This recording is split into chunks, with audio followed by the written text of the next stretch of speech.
दरअसल हम बात कर रहे हैं कि किस तरीके से अलग अलग राज्यों में भी, आशुतोष जी आप कह रहे थे केरला का तो जिक्र ही नहीं हो रहा है, सुबह से सिर्फ बात पश्चिम बंगाल की हो रही है, किस तरह से दीदी आ रही हैं, कौन जीत रहा है, पूरा फोकस हमारे यहाँ तक के रिपोर्टर्स भी वहां का जश्न और आज पार्टी दफ्तर में वन साइडेड जीत है। लेकिन एक बार केरल का भी जिक्र कर लेते हैं, कहेंगे देखिए ना केरला में जीत किसके साथ हो रही है, बहुत सेकुलर पार्टी है ना इंडियन मुस्लिम लीग के साथ सरकार बनाने जा रही है। ये भी हमारे साथ हैं कांग्रेस पार्टी की तरफ एक बात तो मानना पड़ेगा ना, अगर आप मानते हैं कि जनता ने बंगाल के अंदर भारतीय जनता पार्टी को वोट दिया, तो जनता ने केरल के अंदर कांग्रेस पार्टी और उसी गठबंधन को वोट दिया जिसमें आप कह रहे हैं कि यूएमएल है। सवाल इस बात को लेकर नहीं, सवाल इस बात को लेकर यह है कि साउथ इंडिया के अंदर अगर आप आज देखेंगे तो वहां भारतीय जनता पार्टी कहां है, कर्नाटक, तेलंगाना, इसके अलावा केरल और तमिलनाडु, चारों जगह। ये तो, और ये जो इस वक्त की जीत है, यूडीएफ की जो जीत है, बहुत बड़ी जीत इस लिहाज से क्योंकि लेफ्ट फ्रंट लगभग गायब वहां दिखाई पड़ रहा, सिर्फ 34 सीटें उसके पास है और कांग्रेस पार्टी 101 यानी 2/3 बहुमत से वहां जीत रही। तो उस लिहाज, और लगातार पिछले 2 लोकसभा के चुनाव में कांग्रेस पार्टी और का गठबंधन जो था वो 20 में से 18 सीटें 19 सीटें जीत रही थी। तो इसका मतलब माहौल बना था। और इस बार चुनाव के पहले भी अगर आप देखें तो वहां जो लोकल बॉडीज के इलेक्शन थे उसमें भी कांग्रेस एक बार फिर से अपने दर्शकों को ले चलते हैं और ऐश्वर्या से जानते हैं। ऐश्वर्या, हर बार की तरह जैसे बिहार में प्रचंड जीत हुई थी वैसा ही जश्न होगा या उससे भी ज्यादा ग्रैंड होने वाला है?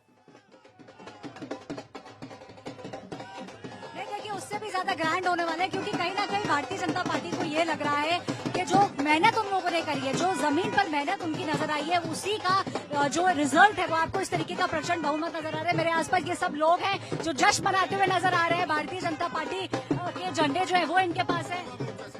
युवा मोर्चा से आए आप लोग, क्या आपको ऐसा लगता है कि अब एक नया बंगाल आपको देखने को मिलेगा? बिल्कुल, जिस तरह दीदी का कुशासन और दीदी का गुंडा राज बंगाल में था, आज उसका खात्मा हो गया है। वहाँ की जनता अपने आप को सुरक्षित महसूस कर रही है। वहाँ जो भ्रष्टाचार की जो नींव इतनी ज्यादा पड़ चुकी थी, भ्रष्टाचार जो जहर वहाँ पे पल चुका था, उसको जड़ से खत्म कर देगी भाजपा। जय श्री राम। और दीदी पराया धन की आज दीदी की विदाई हो गई है और अब बंगाल में सुशासन की शुरुआत रहेगी। भारतीय जनता पार्टी की सरकार जहाँ जहाँ जा रही है वहाँ सुशासन रहता है, बदमाशी नहीं रहेगी, लोग अपने आप को सुरक्षित महसूस करेंगे, व्यापारी सुरक्षित रहेंगे। पश्चिम बंगाल की आम जनता की जीत है। विशेष तौर पे वहाँ की पीड़ित महिलाएं, आरजीकर मेडिकल कॉलेज की घटना बड़ी घटना थी, हंसी मजाक नहीं थी। हंसी मजाक नहीं थी। आरजीकर का जो मेडिकल कॉलेज में जो रेप हुआ उसको लेकर भी लोगों के अंदर बहुत आक्रोश था और जय श्री राम के नारे यहाँ लगाते हुए लोग आपको नजर आ रहे हैं। नाचते गाते लोग यहाँ पे देखिए पीछे मैं आपको दिखा दूं नजर आ रहे हैं। और महिलाएं जो हैं वो काफी भारी तादाद के अंदर यहाँ पर ढोल नगाड़ों के साथ अभी भारतीय जनता पार्टी में नजर आ रही है।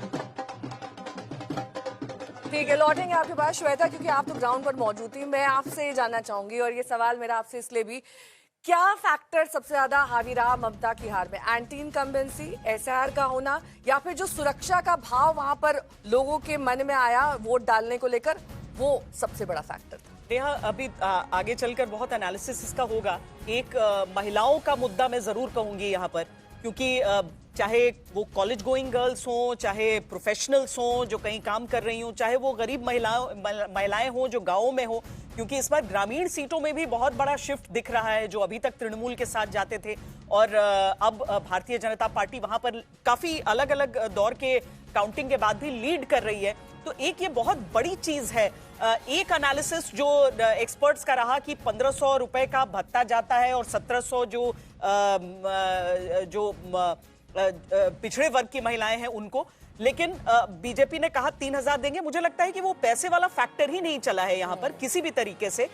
महिलाएं सुरक्षा को एक अहम मुद्दा मान रही थी। वो ममता बनर्जी जिनके साथ महिलाएं लेफ्ट के शासन के बाद खड़ी हो गई थी बहुत मजबूती से, क्या उसमें दरार आया है बहुत बड़ा? क्योंकि 45% से ज्यादा वोट अभी बीजेपी हासिल करती हुई पश्चिम बंगाल में नजर आ रही है। और संगीत रागी जी, ये चीज एक बहुत बड़ा इशू, बहुत बड़ा मुद्दा रहेगा। मुझे पानीहाटी याद है जहां पर रत्ना देवनाथ जी जो कि अभया की मां हैं, वो वहां से चुनाव लड़ रही थी। वो कहीं पर भी जाकर ये नहीं कहती थी, मैं उनके साथ साथ करीब 1 घंटे तक चली, वो किसी के भी घर में जाकर ये नहीं कहती थी कि मुझे वोट दो। वो हाथ सिर्फ वो जोड़े रहती थी और महिलाएं रोती थी उनके सामने, महिलाएं, पुरुष। एक व्यक्ति ने मुझे कहा कि हम तो आंदोलनकारी क्रांतिकारियों की भूमि से आते हैं, लेकिन पता नहीं कौन सी क्रांति चाहिए बंगाल की जनता को कि महिलाएं सुरक्षित हो जाएं। नहीं, बिल्कुल। आप देखिए वो दृश्य जब दिखता है तो जब हम लोगों की आंखें यहाँ गीली हो जाती थी वो दृश्य कि मतलब किसी लड़की को इस ढंग से रेप कर करके मारा जाए और मैंने किसी की बहन बेटी हो सकती है, मैंने ये राक्षसी वृत्ति ये तो है। और इसको आप कैसे ऐसे लोगों को भी क्या किया, टीएमसी ने बचाने का प्रयत्न किया, उस प्रिंसिपल को वहां से ट्रांसफर करने की कोशिश किया गया, लेकिन उसको जो जिस ढंग से पनिश करना चाहिए था उस ढंग से उसे पनिश नहीं किया गया। तो ये मैसेज तो जाता है ना, लोगों तक पहुंचता है महिलाओं का। मैं बार बार मैं कहता हूं, अभी आपने पूछा श्वेता जी से सवाल कि क्या जीत का, मुझे लगता है कि पहले पायदान पर होगा एक स्वच्छ चुनाव होना, निर्भीक चुनाव होना, फेयर चुनाव होना, डर से मुक्त चुनाव होना, ये पहली चीज थी। और बार बार मैं इसे कह रहा हूं कि जैसे कोई स्वच्छंदता महसूस कर रहा हो, लगा कि अरे यार ठीक है, पहली बार मौका माने आशुतोष जी, अर्बन बंगाल और रूरल बंगाल ने अलग अलग माइंडसेट के साथ वोट किया या फिर एकजुट होकर एक ही माइंडसेट के साथ?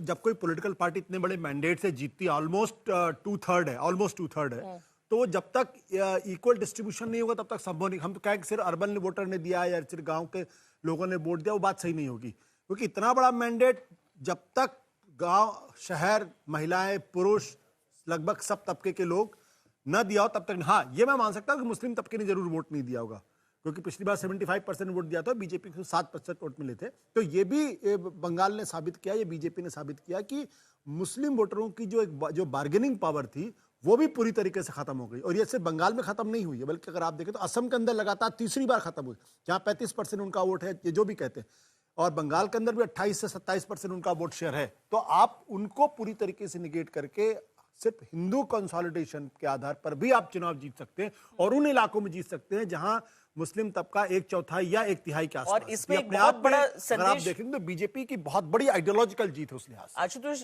बहुत बड़ा संदेश आ जाता है हुमायूं कबीर की दोनों सीटों को अगर हम देख लें। मुर्शिदाबाद का पूरा एरिया है, वहां पर 2 सीटों से हुमायूं कबीर चुनाव लड़ रहे थे।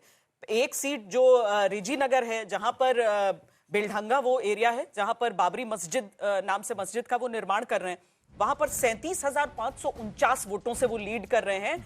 8 राउंड पूरे हो गए हैं, 15 राउंड की काउंटिंग वहां पर होनी है, और बीजेपी के कैंडिडेट नंबर 2 पर हैं। इसका सीधा मतलब है कि जो मुस्लिम वोट का डिवीजन वहां पर रहा है, हालांकि हुमायूं कबीर इतनी बड़े, उसमें बहुत साफ है, मुस्लिमों को यह लगा कि इस क्षेत्र से ये शख्स जीत सकता है या बीजेपी को हरा सकता है, और सारा वोट उधर कंसोलिडेट हो। उसमें हुमायूं कबीर का हो सकता है, हुमायूं कबीर का अपना कोई कनेक्ट हो लोगों के बीच। जब हम जरा एकेडमिक डिस्कोर्स में जब भी बात होती है ना, तो कहता कहां पर मोनोलिथ मुस्लिम वोटिंग होती है, तो मैं बार बार यही कहता हूं कि देखिए, मुस्लिम वोटिंग मोनोलिथ होती है, एक ही चीज होता है, उनको जहां लगता है कि ये पार्टी, अमुक पार्टी भारतीय जनता पार्टी को हरा सकती है, उसको तो इस हिसाब से वहां पर सोच शायद ये रही हो कि टीएमसी से अलग नहीं है हुमायूं कबीर। बिल्कुल, 9 सीट पे भी वो 19,000 वोटों से आगे चल रहे हैं। ठीक है, सिद्धांत जी हमारे साथ जुड़ रहे हैं, सिद्धार्थ यादव, भारतीय जनता पार्टी के प्रवक्ता हमारे साथ जुड़ रहे हैं। सिद्धार्थ जी, ये जो आपको जबरदस्त जीत पश्चिम बंगाल में मिलती हुई दिख रही है, हालांकि जी तोड़ मेहनत, सारे पार्टी के नेता वहां पर जुटे रहे और हर एक फैक्टर को एड्रेस किया गया। पिछले बार अगर कुछ गलतियां हुई उन्हें सुधारा गया, लेकिन क्या उम्मीद आप लोगों को रही कि इस तरीके से इतने मार्जिन से और ममता बनर्जी 100 से कम रह जाएंगी? नहीं, निश्चित तौर पर श्वेता जी, भारतीय जनता पार्टी के कार्यकर्ताओं ने जमीनी स्तर पर बहुत ईमानदारी के साथ काम किया है, और आदरणीय प्रधानमंत्री नरेंद्र मोदी जी का जो नेतृत्व था, उनका जो विजन था, उसको बंगाल में हम एक एक जन के पास लेकर के गए। हमें पूर्ण विश्वास था, बंगाल के इस परिणाम को देख करके किसी प्रकार का कोई सरप्राइज नहीं है। हम प्रचंड बहुमत की सरकार को एक्सपेक्ट कर रहे थे, और प्रचंड बहुमत की सरकार आ रही है। पश्चिम बंगाल का मिजाज बिल्कुल अलग था इस बार, और आज के दिन जब भारतीय जनता पार्टी इतना अच्छा परफॉर्म कर रही है, ये कोई 1 साल की, 2 साल की, 3 साल की मेहनत नहीं है श्वेता जी। मैं अपने उन सभी कार्यकर्ताओं को याद करता हूं जिन्होंने ममता बनर्जी के कुशासन के तंज को झेल करके, हजारों कार्यकर्ता जिनने केसेस को झेला, हिंसा को झेला, इतने कार्यकर्ताओं की जानें वहां पर गई, इतने कार्यकर्ताओं को मारा पीटा गया, पर भारतीय जनता पार्टी का कार्यकर्ता लोकतंत्र को जीवित रखने के लिए पश्चिम बंगाल की भूमि पर डटा रहा। इस बार पश्चिम बंगाल का चुनाव केवल भारतीय जनता पार्टी के लिए नहीं, देश के लिए एक बहुत महत्वपूर्ण चुनाव था। जिस प्रकार से हिंसा पश्चिम बंगाल में एक आदत बन चुकी थी, हिंसा नॉर्मलाइज हो चुकी थी। पहली बार भयमुक्त चुनाव हुआ, हिंसा मुक्त चुनाव हुआ और भारतीय जनता पार्टी का उदय वहां पर हो पाया है। 2014 के बाद से भी आपने तो खुद इस चुनाव को कवर किया और आप बहुत चुनावों को देश भर में कवर करती रहती हैं। भारतीय जनता पार्टी और आदरणीय नरेंद्र मोदी जी के नेतृत्व की एक्सेप्टेबिलिटी देश भर में बढ़ती जा रही है। जहां जहां हमें कहा जाता था कि भाजपा नहीं आ सकती, नहीं जीत सकती, भाजपा का वहां कुछ नहीं हो सकता, भाजपा का कोई ग्राउंड नहीं है, वहां पहली बार भाजपा ने सरकार बना करके दिखाई है। दक्षिण के वोटरों ने असम, नहीं त्रिपुरा, भरोसा उड़ीसा, दिखाया। बंगाल।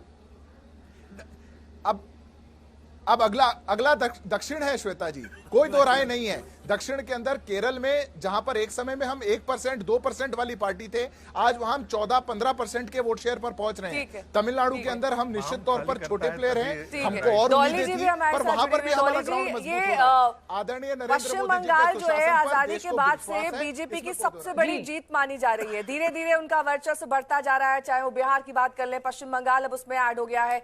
तो आप लोग अब अपनी स्वॉट एनालिसिस एक बार करेंगे कि क्या कहां पर गड़बड़ हो रही है, क्यों आपका अलग अलग जगहों पर वोट परसेंटेज, सीटें क्यों कम हो रही हैं? देखिए, केरला की भी थोड़ी बात करिए और हमने 2/3 मेजोरिटी से केरला में बढ़त बनाई है और वहां हम सरकार बनाने जा रहे हैं। नंबर 1, केरला भी इस देश का हिस्सा है। यहां पर बहुत बड़ी हाँ सर, एक और भी बात है, जहां आपको जरूरत थी जम्मू कश्मीर में सरकार बनाने के लिए पीडीपी की, आप भी चले गए थे उनके साथ। और एक और बात, यहां महिला सुरक्षा की बड़ी बातें कर रहे थे, तो मैं एक बात कहना चाहती हूँ, मणिपुर भी इस देश का हिस्सा है, जहां सेंटर में और स्टेट में आप ही की सरकार है। सर, मणिपुर में भी आप ही की सरकार है। जितनी सिक्योरिटी आपने चुनाव को जीतने के लिए भेजी, अगर आप मणिपुर में उतनी सिक्योरिटी भेज दें तो वहां बेटियों को नंगा घुमाने की जरूरत नहीं होगी, कोई जिंदा नहीं जलाया जाएगा, मणिपुर जलेगा नहीं और मणिपुर में भी शांति बहाल हो जाएगी। ये चुनाव जीतने के लिए मत कीजिए, देश में शांति बनाने के लिए भी कीजिए। मणिपुर भी इस देश का अभिन्न अंग है, वहां सेंटर में और स्टेट में आप ही की सरकार है। बंगाल की बेटियों को तो आप सुरक्षा देने का वादा कर रहे हैं चुनाव जीतने के लिए, लेकिन मणिपुर महिलाओं के मुद्दे पर बात करेंगे और ये भी बात करेंगे क्योंकि आपको इस बात की शिकायत है कि केरला का जिक्र नहीं हो रहा है, जहां की आपकी पार्टी ने अच्छा परफॉर्मेंस किया। लेकिन इस बार का चुनाव सिर्फ कुर्सी का नहीं, उसकी मजबूती और जनता के साथ किसका जोर सबसे मजबूत है, ये देखने का है।